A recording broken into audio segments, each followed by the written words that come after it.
So Magnus Carlsen was playing against Wesley So, and at Sinquefield Cup, a very famous tournament. And it's a Italian pawn structure, Italian opening, like I guess most of you, because this is Italian is most common opening. So I'll also give some of the insights of few moves here and there, but today's class is going to be focused around this game. So the game begins by e4, e5, knight, knight, bishop, bishop. So this is the Italian opening, or we all know. Now white castles directly. Carlsen was playing white, and now So is also trying to castle. Now this is very good. This idea of pawn to d3 and not playing knight c3. Why? Because white basically wants to play pawn c3 because it controls d4 square, it controls b4 square. So sometimes white tries to gain more and more space. So this is the trendy move, not playing knight c3 at all, keeping the knight the option of going d2, f1, probably g3. So that's how Karpov used to dance with the knights when he was playing as Roy Lopez games. So castles, and now pawn c3. The idea behind pawn c3 is, as I explained, that b4, b5, pawn a4 is coming, d4 is coming in some lines. In the game, d6 was played, bishop to g4 is a threat, and because my bishop is not able to come on e2, it's not ideal to allow these kind of moves. So obviously Carlsen played h3. Carlsen is also threatening bishop to g5, so played h6. Till now, pretty standard moves, nothing complicated is happening as of now. So this game is not about opening. This game is also not about endgame. This game is entirely about the middle game imaginations. You know, how do you give your opponent weaknesses? So that is this game is all about. Rook to e1, developing move. a6. Now a6 involves two ideas basically, that if you are trying to go for something like b4, a4, I can always hide my bishop on a7. At some point I can also go b5. Okay, so to stop b5, Carlsen played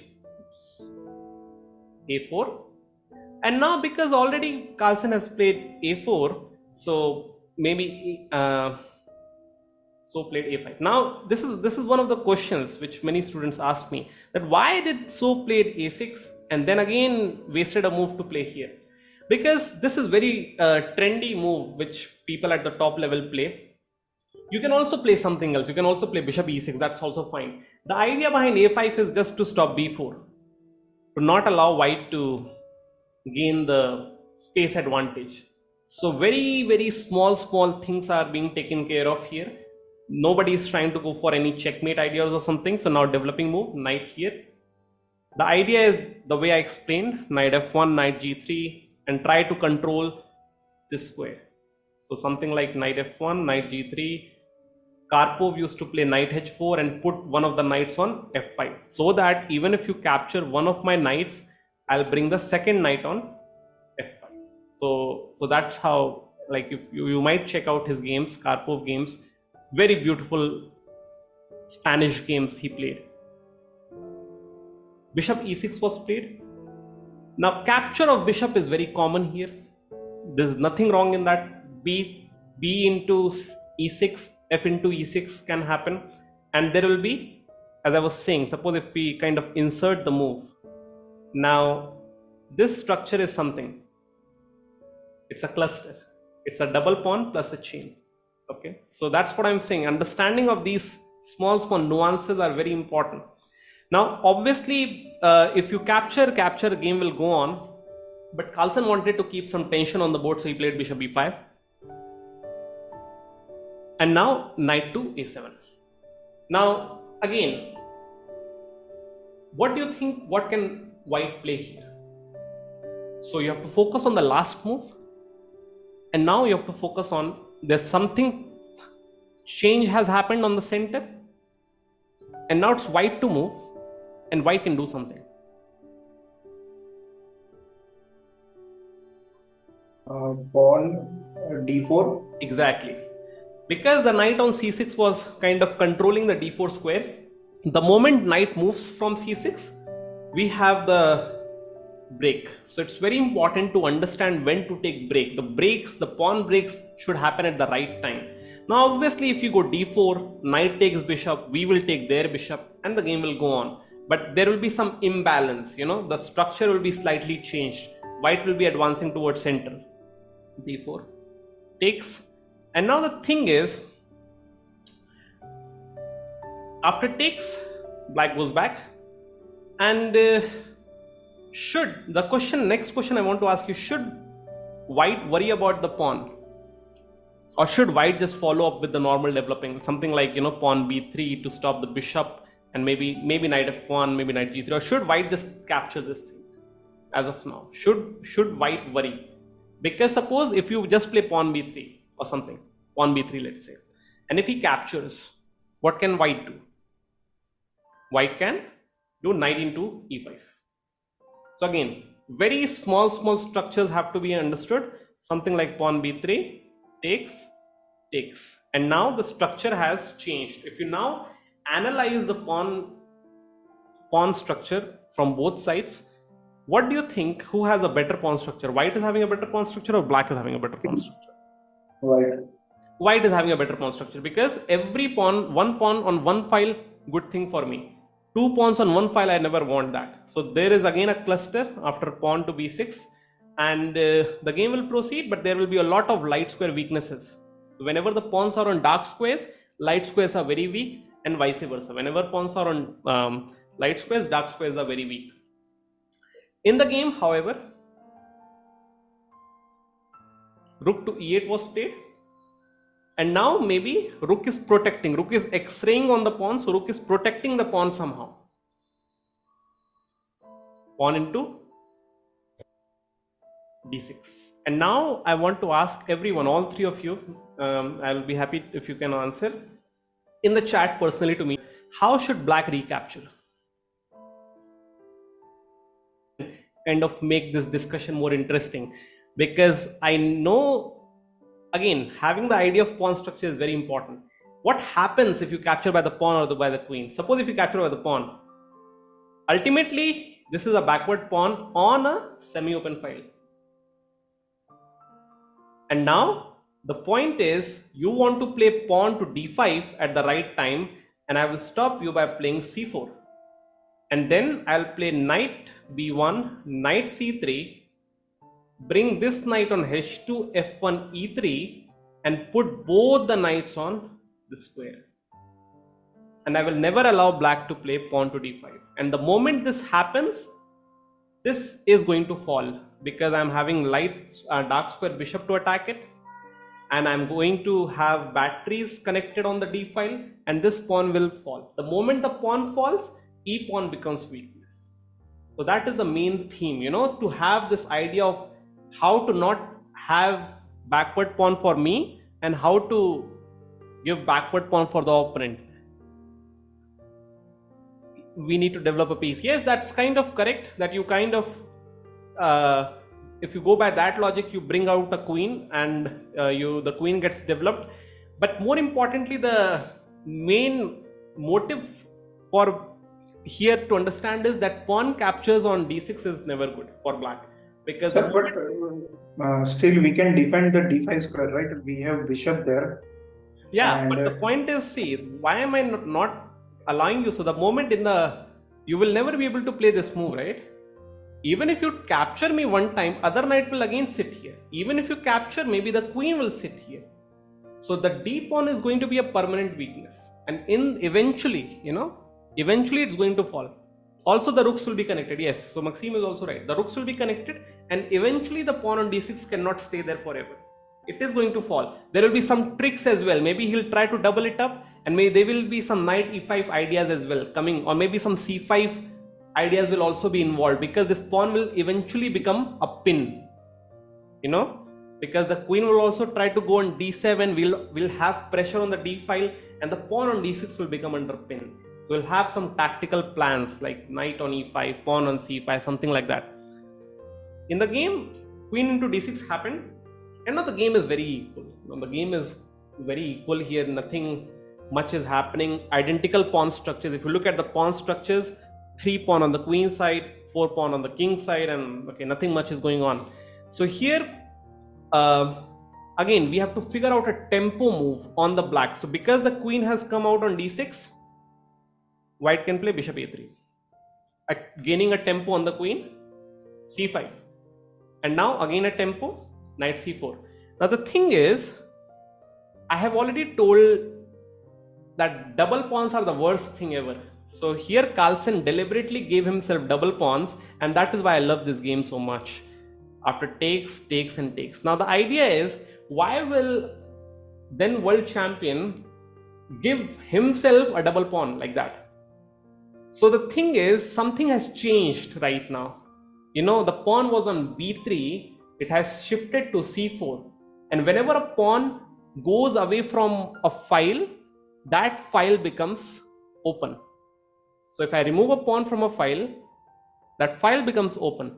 So the thing is, Carlsen gave himself double pawn, but the point is it's on a closed file. But he gave the opponent backward pawn and it's on a semi-open file. So that's how the imbalance has been created on the position. And Carlsen is basically kind of recognized for these kind of ideas, because it is still drawish by perfect play, but to play this position from black is much difficult as to play this position from white, because white has a very simple plan. You know, white has to just bring the rook on b1 and try to attack the backward pawn. Maybe he can also try to form battery or something, double the rooks on the b file and try to attack this guy. Black, on the other hand, also has a plan, but it is a difficult plan to figure out. I will reveal the plan, and by the time you'll be having at least half an hour to figure out a black plan in this position. But I will reveal the plan at the end of the class. Let's go forward to see the game. Sir, just one more. Yeah. Here, white also controls d5, right? Yeah, exactly, d5. So eventually my knight wants to sit on d5. Okay. This is called as outpost.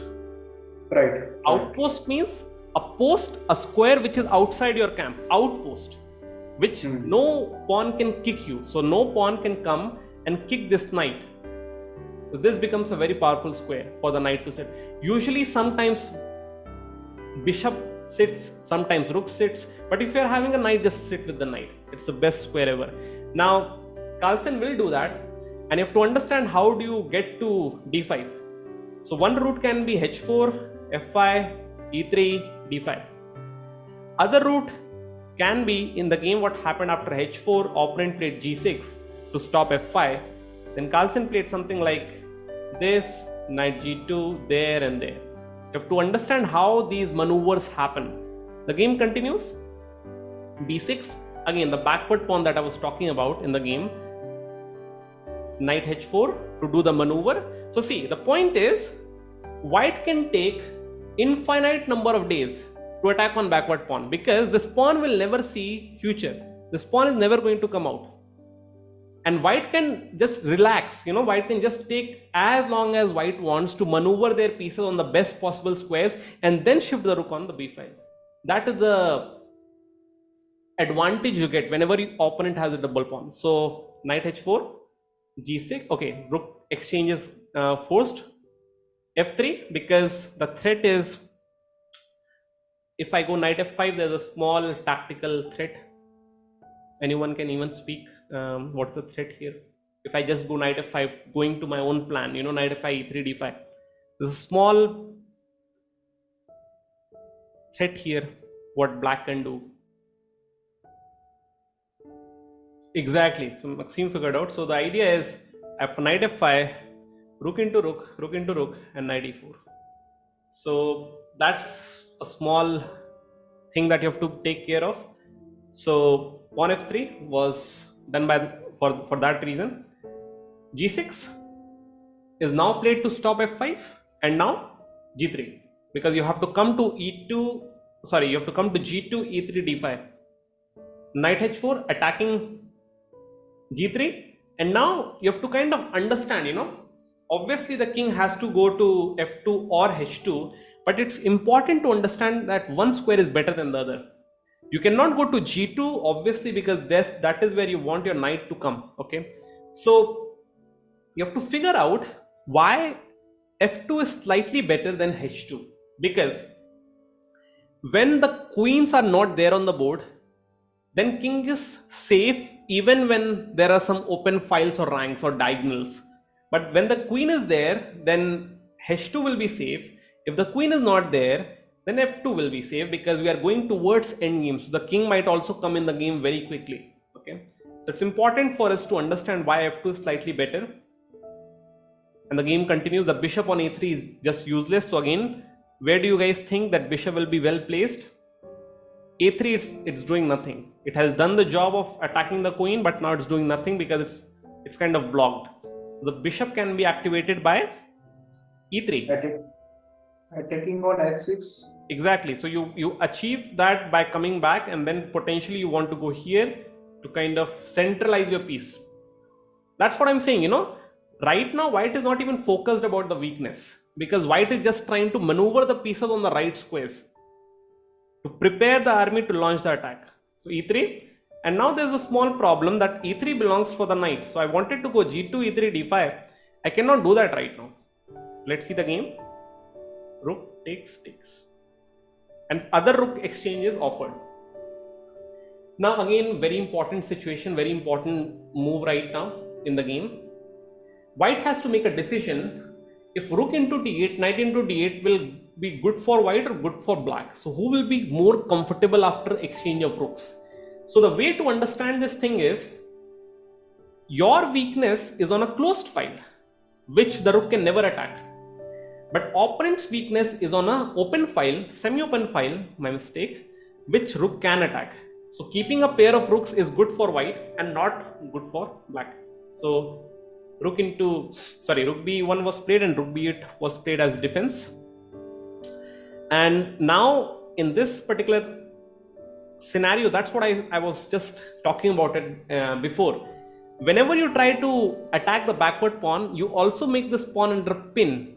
So moves like knight e7 or knight moving anywhere is just impossible because of some tactical bishop c5. So always we have to kind of ensure that we are able to see all these small things while we analyze the game.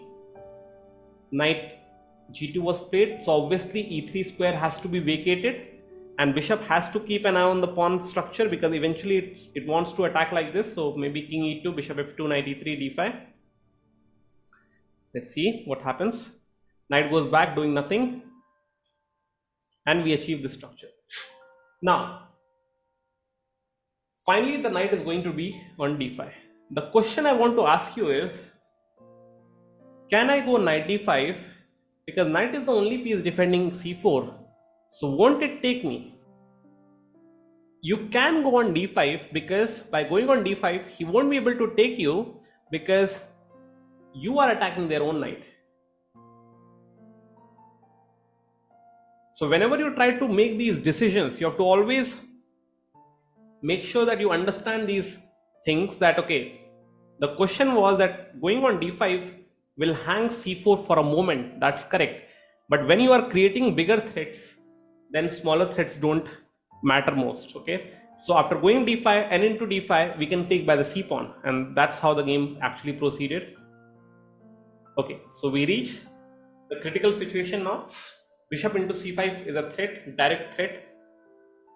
Rook b7 was played, getting the king involved again. So no one is even trying to get the pawn.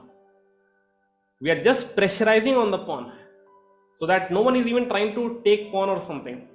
Now f5, c4, takes was played. However, it's an important thing to understand. This can also happen. Oops. And now king c2, and the idea is now this is about to be lost. You cannot protect it. The only way is maybe knight c8, and that gives, the rook cannot move, the knight cannot change the position. So that's why this was avoided. And also white has a very clear idea with pawn to f4, take, the center pawns are there, and there will be few maneuvers like bishop d4, and white will be having a very good time. Like white is just enjoying the situation. White can just have this situation forever. It's black actually who is suffering. So f5, c4, and takes. Again we reach this idea, and actually black gave up here. Black said that I don't want to make my rook a 5-point piece. That was something I started the class with, that usually what happens at 5-point piece should never defend a 1-point pawn. Here super grandmaster, Wesley So, is forced to do that, and sometimes it's not under our control. We know the basics of chess, it's taught at the very beginner level, but even then, even at the super advanced level, we are forced to do those things just to protect our weakness. So something like that. Okay, let's not go away from the discussion. So Wesley So basically decided to just leave the pawn. Shirov used to say that if you're having a pawn weakness, it's better to just give away the pawn than to struggle yourself, than to starve yourself to death in order to just protect it. So that was his quote, and now Wesley is kind of realizing that quote, that if you're having a weak pawn, one weak pawn, it's just better to give away for free and try to create a counterplay than to starve yourself to death in order to protect it. So here rook into b6, rook into f2, rook into d6 happened, and now white has a very strong pass pawn. d5, white will just play capture on e5. I guess when I was teaching a rook endgame, I also mentioned about cuts, when the king cannot come close to the game. So where do you guys think, should the rook go on c6 or should the rook go on e6? E6. Exactly. So you have cut the king the moment you get the chance. Okay, so check. Okay, yeah, we go here, and now it's very simple. Some checks. The connected passed pawns, it's impossible to defend. Now I'll go back to the game, because I said that black was having a way to defend this game. While analyzing, and I kind of spent some time to understand this position well, and okay, it's here that I want to flip the board. Let's try to be in favor of Wesley. Let's try to understand this position from his perspective, because Carlsen was actually crushing the position a lot. So let's try to kind of understand in a very nice manner and save the game for black. Thing is that you need to have a plan. That protecting a pawn like this is just disastrous. Okay. Right now, it is not over here. So actually, it's not a backward pawn as of now. The moment it comes to b6, it becomes backward, because it becomes part of a chain. So backward pawn is basically a pawn chain, the last pawn of a chain. That's a complete definition of a backward pawn. So this pawn is not so backward right now, because it's not a part of a chain. So what I can do is, I see that there are double pawns, and these are kind of isolated double pawns. Okay. And one is the isolated pawn on the a file. Now, which piece does it give you the hint that you can use to attack these two pawns from black? Because they are also having the weakness. Carlsen was also having a weakness. So which piece do you think there's a chance that you can use in order to attack those pieces? I think a knight will. Yes. So you want your knight to attack you want your knight to be on b6 in order to try to attack, and that is actually the plan. That is the whole plan. Not going pawn b6, but actually going knight b6. So let's see how can we implement it. So first of all, c5 is a threat, so we have to kind of defend. So not b6. Oops. I guess rook c8. Attacking the pawn. You have to just protect it. Rook c7. Again, not pushing it anywhere. Suppose he's trying to double it up, but okay, doubling up makes no sense. Suppose he tries to go for the same idea, yeah. Knight h4, g6. Probably here. Now we go rook e6, probably knight here, knight e3. Okay, one question. Is this hanging pawn? So, the T, the KPST, king safety pawn structure, choose side and find tactics. The T in this KPST formula is very important to understand. Always you have to be very vigilant in order to figure out, is there a tactic or is just a bluff? I think it's a trap. So what happens after knight e4? What it's a trap. Then white knight comes to e5. e5, and then I can go c3. Then you take my rook, and then I can take your rook. You can take my other rook. I can take a bishop, and at the end of the day, you will be having one rook. I'll be having knight after we capture both the pieces, something like that. Then you will also capture c5, by the way. It's important to understand that, okay, knight b6, I want to play it. Okay. But the threat of this outpost is also coming on us. So Carlsen's knight is very dangerous on d5 because it attacks my rook, it attacks both the knights. So what should I do with that? So this is where I will stop. I'll stop the analysis and I will start the discussion. I think first we have to do white to move, black to play. Black to play. Okay. So it's black to play. How should black continue the game? Because if we go directly knight b6, the idea is this is kind of strong. Rook d2. Rook to d6. Sorry. Rook b6. Now d6, sir. Okay. Rook d6. New variation. We are I think defending that square. So suppose I anyway go here. Now your rook is under attack. Right. We take with knight. Can we exchange a bad knight for a good knight? No. You can try that, but the point is, Maxime, that now there's no weakness in their camp. And this is like a passed pawn. Right. The weakness has gone, and now he'll play c4, and we have the weakness. We have to deal with this thing, and you can play b6 and play the game. Probably it is still drawish, and it can be played.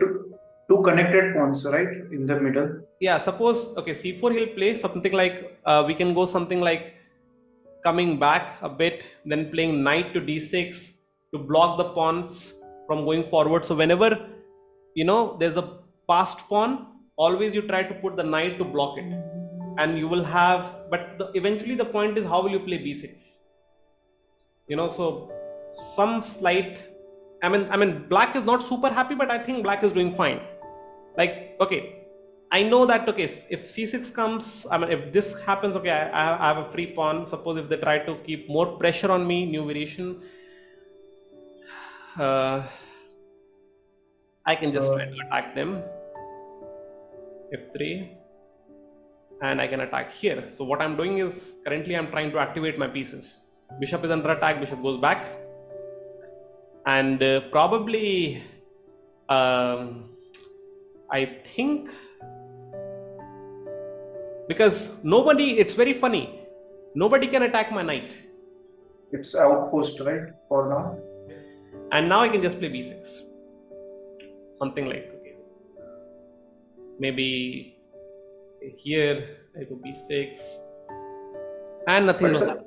But sir, the advantage black was having is now gone. Nobody was having advantage. Black was having a problem on the b pawn. The b pawn was always backward. It is still backward.